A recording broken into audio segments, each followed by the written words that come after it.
APGTE 120 words per minute, December 86. Speed test 2. Get ready. 5 seconds. Start. I am thankful to the organizers of this convention of the All India Management Association for inviting me to give an address on managerial accountability.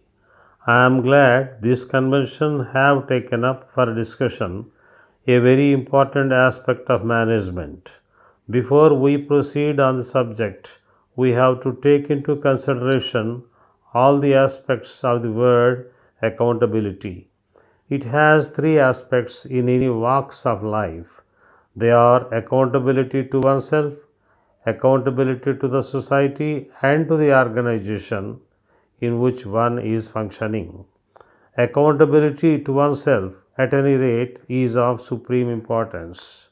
The first and most important requirement of any individual, particularly of a manager of today, is development of excellence and efficiency in his job.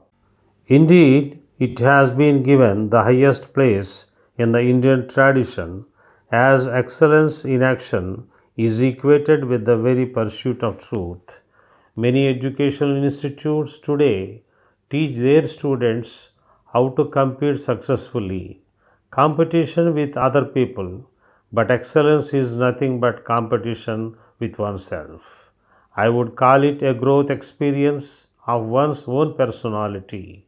Promotion of human welfare and happiness is the essential quality of human activity. It may be related to an individual, group, or society. To identify the appropriate goal for an individual, group, or society, to identify the appropriate goal for an individual, group, or nation, unless the human values are kept in mind, we are likely to go wrong. Our national goal will have to be achieving total human development. You who are assembled here have had higher education and training and have a better perspective of the challenges the society is facing. Therefore, you have a social contract. You have an additional responsibility to serve and enrich the society. An essential part of that contract is the duty to seek excellence in yourselves, to grow in knowledge and experience and utilize this capacity for the promotion of human welfare and happiness. Accountability to oneself gets transformed into accountability to society. Everyone is called upon to use his knowledge and professional skill in a way beneficial to society at large. This is the essence of the Indian tradition. No individual, however eminent and talented, can function without an organization through which he has to utilize his capabilities. Some situations may arise in the course of your duties when your accountability to society and to the organization to which you belong come into conflict. In such circumstances, it must be remembered that there are certain eternal values which do not change with time.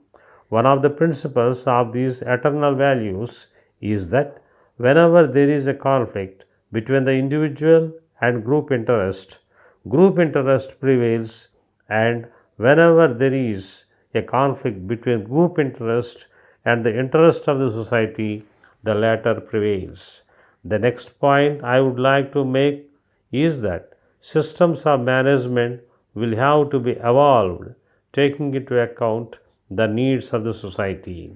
Indian managers should operate with due regard to the Indian economic situation instead of assuming that what is good for other countries is good for India too. Management science in the West has been developed in relation to organized business in industry. Its application, therefore, to rural problems in a country where 3 out of the 4 of the population live in the villages is extremely limited.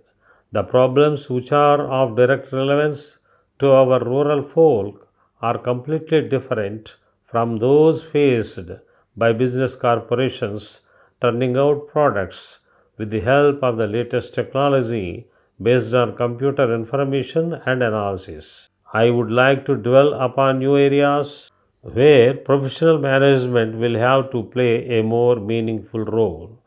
A size of our population, its growth, the wide disparities in income among the peoples, etc., call for immediate measures to speed up development. There have to be shift changes to enable rise in income and better employment opportunities to those who are below the poverty line.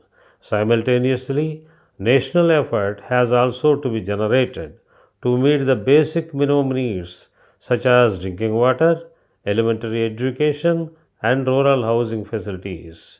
In this connection, I want to make it clear that I am not against using the latest technology. Perhaps with these modern tools, we may be able to tackle our age old problems more speedily and effectively.